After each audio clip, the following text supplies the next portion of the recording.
Pelatih yang katanya miskin taktik ini, kembali berhasil menumbangkan ketangguhan, keperkasaan, dan kejeniusan racikan dari pelatih Pep Guardiola, setelah sebelumnya di musim lalu.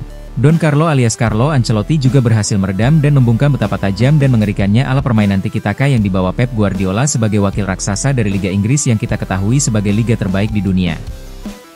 Mimin percaya, dengan lolosnya Madrid ke babak 16 besar ini, Real Madrid bakal melangkah sangat jauh, bahkan diperkirakan akan kembali mampu tembus final dan menjadi salah satu kandidat kuat juara Liga Champions musim ini, tentunya bersama kandidat lainnya yaitu Liverpool dan Barcelona. Ikuti terus perkembangan berita bola terbaru, baik dari dalam dan luar negeri, hanya di channel Gol Berita Dalam Bola. Guys, jangan lupa like, komen dan subscribe, agar kalian Sobat Garuda tidak ketinggalan berita seputar tim Garuda dan sepak bola dunia. Dalam gemerlap malam di Santiago Bernabeu, Real Madrid kembali menunjukkan superioritasnya di kancah Eropa dengan menyingkirkan Manchester City dari Liga Champions. Kemenangan 3-1 pada leg kedua playoff fase gugur memastikan langkah Los Blancos ke babak 16 besar dengan agregat meyakinkan 6-3. Di balik kemenangan gemilang ini, terdapat strategi brilian dari Carlo Ancelotti yang berhasil mengungguli taktik Pep Guardiola. Babak pertama, awal dominasi. Pertandingan baru saja dimulai ketika Real Madrid langsung menggebrak.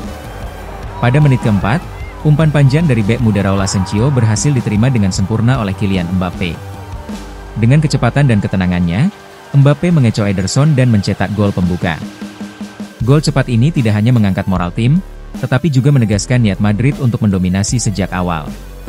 Manchester City, yang datang tanpa striker andalan mereka, Erling Haaland, tampak kesulitan menembus pertahanan Madrid.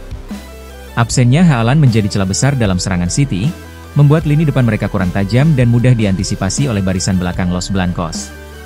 Memasuki menit ke-33, kombinasi apik antara Vinicius Junior, Rodrigo, dan Mbappe kembali membuahkan hasil.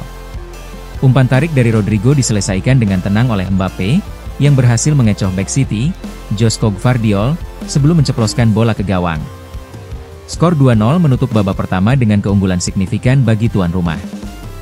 Babak kedua, penyempurnaan strategi Ancelotti. Di babak kedua, Real Madrid tidak mengendurkan serangan.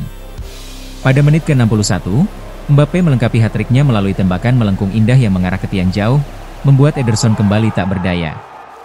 Gol ini semakin menegaskan dominasi Madrid dan kecemerlangan Mbappe sebagai ujung tombak serangan.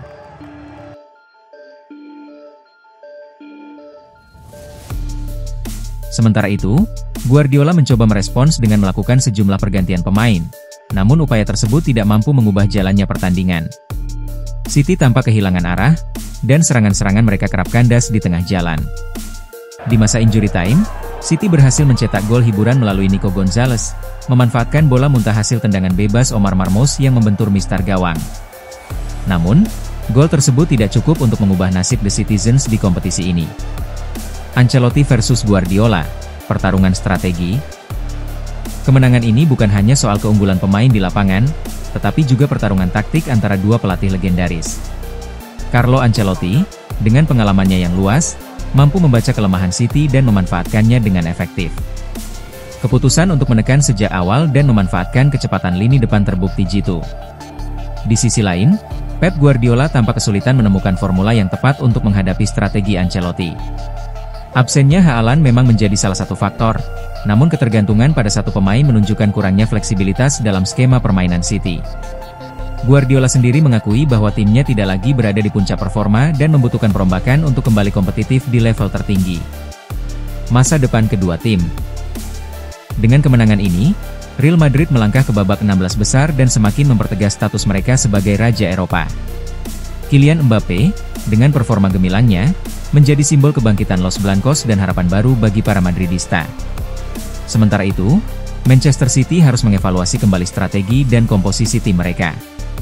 Kegagalan di Liga Champions menambah daftar panjang kekecewaan mereka di kompetisi Eropa. Guardiola dan manajemen klub perlu melakukan perubahan signifikan jika ingin kembali bersaing di level tertinggi. Pertarungan antara Ancelotti dan Guardiola kali ini dimenangkan oleh sang pelatih asal Italia. Dengan kecerdikan taktik dan pemahaman mendalam tentang permainan, Ancelotti berhasil membawa Real Madrid mengatasi salah satu tim terkuat di Eropa dan melangkah lebih jauh dalam perburuan gelar Liga Champions. Pelatih yang katanya miskin taktik ini, kembali berhasil menumbangkan ketangguhan, keperkasaan, dan kejeniusan racikan dari pelatih Pep Guardiola, setelah sebelumnya di musim lalu. Don Carlo alias Carlo Ancelotti juga berhasil meredam dan membungkam betapa tajam dan mengerikannya ala permainan tiki-taka yang dibawa Pep Guardiola sebagai wakil raksasa dari Liga Inggris yang kita ketahui sebagai liga terbaik di dunia. Mimin percaya, dengan lolosnya Madrid ke babak 16 besar ini, Real Madrid bakal melangkah sangat jauh, bahkan diperkirakan akan kembali mampu tembus final dan menjadi salah satu kandidat kuat juara Liga Champions musim ini. Tentunya bersama kandidat lainnya yaitu Liverpool dan Barcelona. Guys, jangan lupa like, komen, dan subscribe. Terima kasih.